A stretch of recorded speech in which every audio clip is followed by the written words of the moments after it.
everybody, Joy here. Nobody ever texts me or calls me until I turn this camera on. Then suddenly someone wants me, or Jerry comes upstairs. Anyway, this is just a hello on Thursday and a little talk about our latest adventure around here. I'll try not to talk about it 500 times, but this is a new adventure. You know that this is where my new koala table was. You see the closet? You see how the closet's empty on the floor? Do you see over here how my bookcase is away from the wall? There's nothing on the floor. Yeah. August the 10th. This is September the 17th. August the 10th, we paid for flooring for this area of our house right here, upstairs. We paid for flooring. A couple weeks later, we paid for carpet. So this is, I don't know, 3 weeks since we paid for the carpet, 4 weeks or more since we paid for the floor. Hadn't heard anything. When we first went into this store, which is in Kingston, it's a little carpet store in Kingston, I said, how long does it take to get the wood in? Oh, just a couple days. I said, how long does it take to get carpet in if you get carpet? Oh, just a couple days. Yeah, right. So, we just thought, fine, we have no idea when it's going to come. The man didn't know it was going to come. The people that work for him are completely clueless. So, we just kind of forgot about it. So, Jerry's over in his barn working Tuesday about 4 o'clock. I'm up here sewing this past Tuesday, this is Thursday, about 4 o'clock. Maybe it was about 3:30 when Jerry was. Jerry got a phone call from the owner of the carpet store. His name is Roger. Roger said, your carpet's here, we're going to be at your house tomorrow morning at 8 o'clock. You need to get all your stuff moved. So we have to move everything that we can move by ourselves. And you know, Jerry's got a hurt back. I'm 70 years old. I can't lift, 20 pounds is extremely heavy for me. I can push and pull sometimes. So anyway, he told Jerry, we want to put the carpet in your barn. You need to make a place for it. Mind you, they're coming the next morning at 8 o'clock, right? So Jerry goes over there and works on his barn and pushes everything back. I don't know how on earth he did it by himself. Pushed the furniture back, took his vehicles out, and swept the whole floor with his shop vac. He came over here and told me, and he said, I've got to go do the barn. I said, well, I'll go upstairs and start moving my fabric. So I worked from 4 o'clock till I think it was about 9:30 that night, and so did he. And I moved all my fabric that wasn't in something that had to be moved off the carpet, which is that shelf right there. You probably can't see it, or maybe you can see it. Let me see if you can see me over here. This one's built in the wall. This one's separate and has to be moved. I don't know if you can see all that fabric there. Anyway, I moved hundreds of bolts of fabric.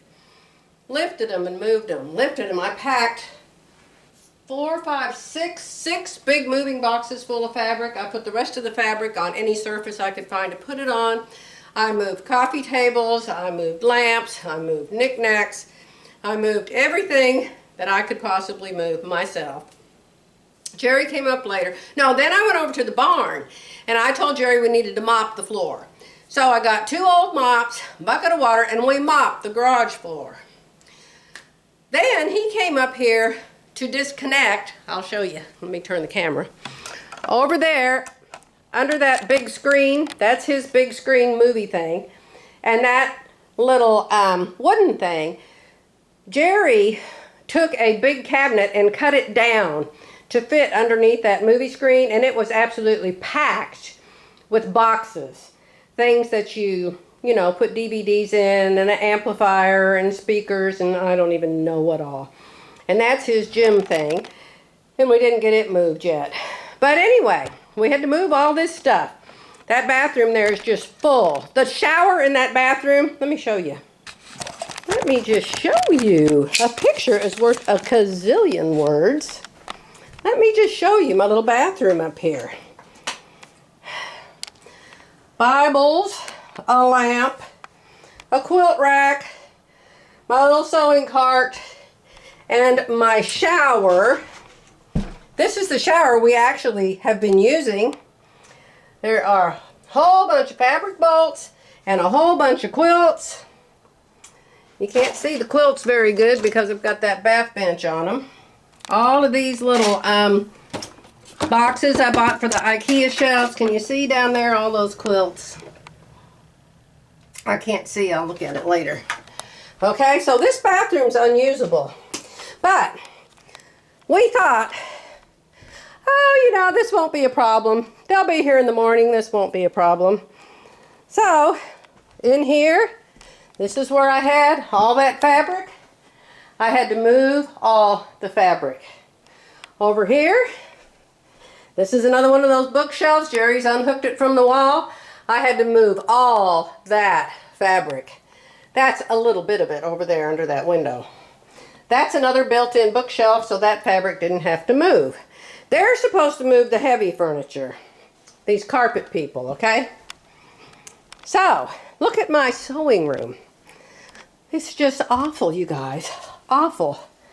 Just everything that was in there. In the closets, the chairs. There's my sewing table, the koala table. There's all of Jerry's boxes that were under the movie screen. Another box full of sewing stuff, lamps.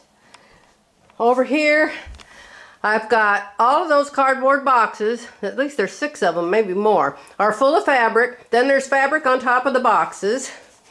And then back here, am I screaming in the camera? I'm sorry, you guys. Back here, my embroidery unit to the Solaris, more fabric, another box of stuff, some of Jerry's speakers, more fabric, more fabric, more fabric, more fabric, more fabric. I told Viv, why on earth do I have so much fabric? It is not fun when you have to do something with it. Okay, so we worked and worked. Poor Jerry hurt his back again. He was moving one of the boxes from over there under the big screen, and it weighed about 50 pounds. Okay, so you're all saying so big deal. You know, everybody knows you'll have to do that if you're going to replace your carpet. Yeah. So, like I said, Jerry and I worked till about 9:30. We went downstairs, fell into our bed. His back was hurting, my back was hurting. We were so tired. And we set our alarm to get up early in the morning so we could be ready. And that tile man was supposed to come back. The new tile man that we got, he made some mistakes and he had to come back the next day. And he was going to get here like 7 a.m. So we set the alarm to get up early. So we get up, the tile man comes, Jerry gets him busy doing what he's going to do. 8 o'clock comes. No carpet people. 8:30 comes, no carpet people. 9 o'clock, Jerry's phone rings. It's Roger. He says, I'm so sorry, but your carpet isn't here. That was somebody else's carpet. Yeah. Oh, absolutely unbelievable. I waited a little while and I called Roger back myself. And I let him know what I thought about his company and his service. He kept calling the carpet people morons.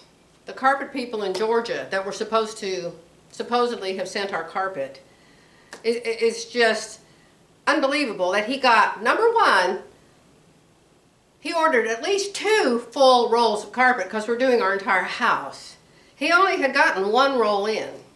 Nobody looked to see whose carpet came in. They just assumed. He just assumed it was ours. Even though it was 1 roll and not 2, he didn't even look at it.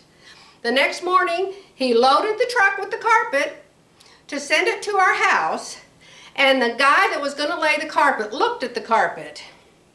And he kind of knew who we were and what our house was like. And he went back in and he said, Roger, are you sure that they ordered this carpet? It's really cheap. It doesn't look like something that people would put in a nice house. And Roger went out and looked at it, and it was some really cheap carpet that the Baptist Children's Home had bought for their cafeteria or something. So I guess at that point Roger figured out what he had done and decided to call us. But oh my gosh, it's just like, what? Lord, what have we done to deserve this frustration? I mean, it is so absurd and so ridiculous, you can't even get mad about it. I mean, what's the point? I mean, you might as well laugh and enjoy your life anyway. Thank God you're not living on the street in a tent or something. But, and we haven't heard from him. That day he was like, I'm so sorry, I almost cried. Oh my gosh, I'm so upset. Those people are such morons. He said, I called them up and I told them I wanted rush delivery. I wanted that set right now on super fast rush. And I said, and Roger, who's going to have to pay for the expense of that super fast delivery? Is that going to get added onto our bill? Oh, unbelievable. Well, I just told him super fast. It should be here the next day. Well, the next day was yesterday, the next day after that is today, and the next day after today is tomorrow. We've heard nothing. So, yeah, that's what we're going through now. Then there's the shower. Y'all thought the shower was going to be done, didn't you? Well, you were wrong.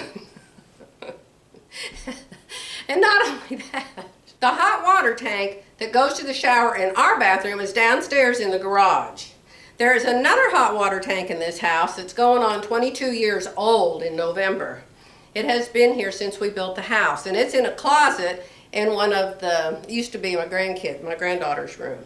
And that water heater goes to this shower upstairs and the other shower downstairs. Several weeks ago, we hired this new company called Allstate to come out, and we have 11 acres here. And we have real problems with ants here. And when John was here and his little boy, you know, my grandson and his little boy and his wife were here, we were fishing a lot down at the ponds and we noticed ant hills everywhere. So we had hired this company to come and kill all the ants and the spiders and stuff. Well, while they were here, Jerry asked them if they did termites, because the company we've been using for years, Terminex, is just horrible. Just horrible. They're supposed to come once a year. They never show up. We call them. They say they'll come. They never show up. We got one guy one time called us back and said, oh, I'm a new manager and I'm so much better and you're just going to love our company now. They've given you horrible service, but we're going to be really great. We never saw him after that either. So Jerry asked his company, do you do termites? So they said yes. And he said, well, we'd like you to come out and do a termite inspection of our house just to make sure there aren't any.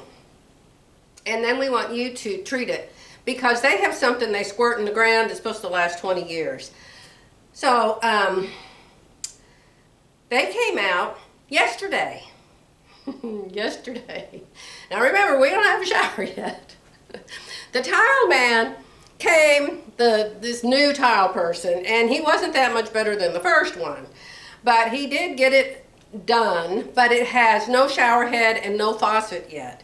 And so there's a plumber coming next Monday to put the shower head in and the faucet in, and there's somebody coming tomorrow morning to put a door on it, okay? So hopefully by the end of next Monday we will be able to use that shower. And thank God, because when the termite guy was here and they were going through the house checking everything, they opened the closet downstairs. It's a closet in a closet. And Jerry and I never ever even go in there. And so he opened it up and there was all of this dirt, like sand, little, how do I want to say, like real fine dirt, all in the pan that the water heater was in. And so the guy started looking around and he said, you've got carpenter ants. Dear God, we should have hired ants to come do our work. He said, you've got carpenter ants in your wall. Wouldn't you know? So anyway, we can't get to the carpenter ants because the hot water heater's in the way. And the guy sprayed all around and everything to try to kill them. So now when the plumber comes Monday, he has to take that water heater, great big giant 40-gallon water heater, out of that closet in a closet so we can get to the wall to see if there's any damage from the lovely carpenter ants. And you know what happens if there is damage? That means you got to have a real carpenter that's not an ant. Where will we find that? We have no idea. Okay, I'm just overcome with excitement around here. I had to get a drink of water.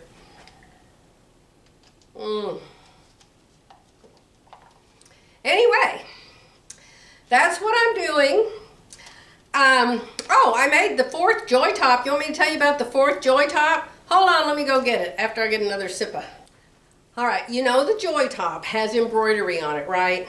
And so I've already made joy top 1, joy top 2, joy top 3. A couple videos back, you can see me wearing all 3 of them. So I wanted to do joy top 4, but I wanted it to be super special, you know, just to show my amazing skills to everyone. Psh, what a joke. So I decided to fire up one of my embroidery machines. I have 2 of them here now because I've got the one from Edmond and the one from here. So I fired up my embroidery machine and I found this really cute design. And I thought, I've always wanted a red top with some black on it so I could wear it with my black leggings, right? So I drew the top out on the fabric. I marked the 1/2 inch where the 1/2 inch seam line was going to be. Then I marked a 1/4 inch away from that line. And then I put this design on each of the corners and lined it up exactly perfect. I'm not kidding you. I spent hours and hours lining this up exactly perfect. I cut this opening here on the fold 3 1/8 inches. You know, an inch is going to come off of that with the 1/2 inch seam allowances, right? So 3 1/8 and 3 1/8, because it goes this way and this way, that's 6 1/4, right? Take an inch off for your seam allowance, that's 7 1/4. Well, this neckline finished came out 8 inches wide down here. 8 inches. Makes no sense. I have no idea how it happened. I tried it, I finished it, I've got the hem in the sleeve, the hem in the bottom, the whole thing's done. But the square came out so wide that it won't stay up on my shoulders. It's not supposed to be this wide. And all I can think of that caused it is the embroidery must have stretched it. Caused it to stretch so it was wider than it started out to be. And even though I faced it with an interfacing that was a little bit smaller, it didn't help. It's still too big. It's still too wide across my chest and the shoulders won't stay up. It just falls like this sideways. So, I'm on joy top number 5 now. I found out that it's a real good idea to read the directions. You know, Judy prints out directions for all of the different tops that she has. Well, I just figured, good Lord, you know I've made 500,000 tops. What do I need to read the directions for, right? Forgetting, well, I didn't forget. I knew I had never made a square neck, but I figured a neck is a neck, right? Oh, anyway, I'm making joy top number 5, and joy top number 5 is actually going to be the dolman style, and it's going to be following Judy's directions. And we'll see. Now the first 3 are fine. I can wear the first 3. I like them very much. But doing the embroidery on that somehow screwed up the neckline. I don't know. But anyway, I'm going to do one more. It's joy top number 5. It's going to be the dolman sleeve, and I don't think I'm going to put any embroidery on it. I'm going to make sure I perfect the dolman sleeve version first, and then if I make it again, then I will add the embroidery, okay? So, that's what I'm up to. That's what I'm doing. And who's coming? Somebody's coming tomorrow. Oh, the shower door man's coming tomorrow to put the shower door on. Yeah, but we still won't be able to use it until we get a faucet and a shower head. Anyway, I'm going to let you go. Just wanted to chat with you and tell you what's going on around here. And maybe sometime next week our carpet will show up from Georgia. Who knows? I'll keep you posted on that. Bye-bye for now.